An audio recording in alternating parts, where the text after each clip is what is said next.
শোনার সাহস আছে তো? নমস্কার সবাইকে, প্রীতি স্টোরি হাউসের 81 নম্বর এপিসোডে তোমাদের সবাইকে স্বাগত জানাচ্ছি। আজকে চলে এসেছি আপনাদের জন্য একটা ভয়ঙ্কর একটা ভৌতিক গল্প নিয়ে। বেসিক্যালি গল্প, এটা একটা ঘটনা। তো আশা করি এই ঘটনাটা তোমরা গল্প হিসেবেই নাও, যাতে তোমাদের এটা এন্টারটেনমেন্ট হিসেবেই লাগে, কেউ সিরিয়াসলি নেবে না ঘটনাটা। তো যাদের চ্যানেলে নতুন আছো, তো চ্যানেলটাকে প্লিজ সাবস্ক্রাইব করে বেল আইকনে অল সিলেক্ট করে নাও, যাতে এইরকম ভৌতিক গল্পের নোটিফিকেশান সবার আগে তোমাদের ফোনে পৌঁছে যায়, যাতে এইরকম সুন্দর সুন্দর গল্প তোমরা সবার আগে শুনতে পারো। তো বেশি কথা না বলে আমরা গল্পের দিকে এগোবো। তার আগে বলে রাখি যে তোমাদের এই সাপোর্টের কারণে আমরা এত সুন্দর একটা চ্যানেল গ্রো করতে পারছি। তো চলো বন্ধুরা, গল্পের দিকে এগোনো যাক। রাত গভীর, চারপাশে নিস্তব্ধতা। গ্রামের প্রান্তে একটা পুরনো আম গাছের ভেতর দিয়ে পিচ ঢালা পথ চলে গেছে। সেই পথ ধরে ফিরছিল রাকি। চাঁদের আলো মেঘে ঢাকা পড়ে রাতটা আরো রহস্যময় হয়ে উঠেছিল। রাকি মনের ভেতরও ভয়েও লুকিয়ে দ্রুত পা চালাচ্ছিল। হঠাৎ করে একটা গা ছমছমে কণ্ঠস্বর শুনতে পেল রাকি। কণ্ঠটা যেন তার নাম ধরে ডাকছে, কিন্তু চারপাশে কেউ নেই। রাকিব থেমে গেল। বুকের ভেতর টিপ টিপ শব্দ। কে কে ডাকছে? কোনো উত্তর নেই। হঠাৎ বাতাসে একটা ঠান্ডা স্রোত বয়ে গেল।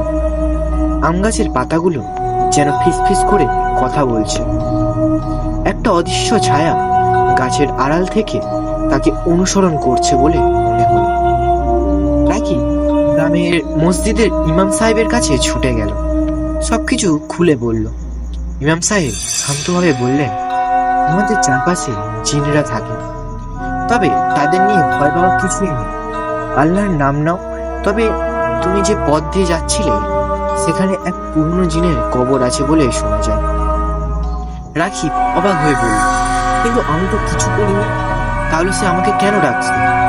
ইমাম সাহেব গভীরভাবে বললেন, যদি কিছু ভুল করে থাকো তা ঠিক করে নিতে হবে, তা না হলে তার রোজ থাকবে না। রাকিব সাহস করে আবারও সেই পথ দিয়ে গেল। এবার তার হাতে ছিল কোরআন। সেই জায়গায় ডাক্তার এসেছিল, সেখানে দাঁড়িয়ে পড়ল। চারপাশে অন্ধকার আর গভীর হয়ে এলো। হঠাৎ করে একটা ছায়া রাকিবের সামনে দাঁড়িয়ে গেল। তুমি এখানে কেন? গভীর এক কণ্ঠস্বর রাকিবের প্রশ্ন করল। রাকিব সাহস জোগাল, আমি জানতে চাই আমি কি অপরাধ করেছি।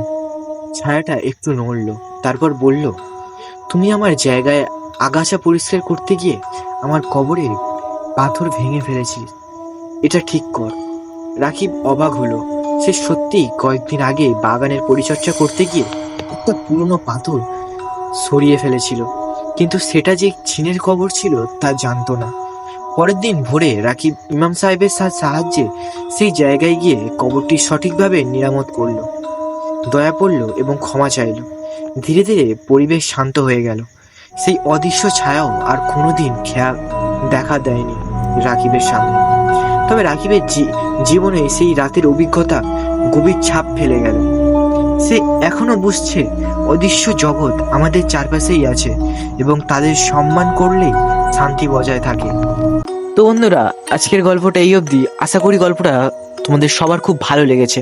সত্যি গল্পটা একটা সুন্দর একটা ভৌতিক গল্প। বেসিক্যালি এটাই হয়ে থাকে আমাদের এই বাস্তব জীবনে, কারণ আমাদের জীবন এবং তাদের একটা জগৎ আলাদা। আশা করি তোমাদের গল্পটা সবার খুব ভালো লেগে থাকবে। তো যাদের গল্পটা ভালো লেগেছে, একটা সুন্দর কমেন্ট করে একটা ভিডিওটা লাইক করে দিও। আর তোমাদের বন্ধুদের শেয়ার করতে পারো যারা এইরকম ভৌতিক গল্প শুনতে পছন্দ করে। তো আমরা আবারও ফিরে আসবো নতুন কোনো ভৌতিক গল্প নিয়ে।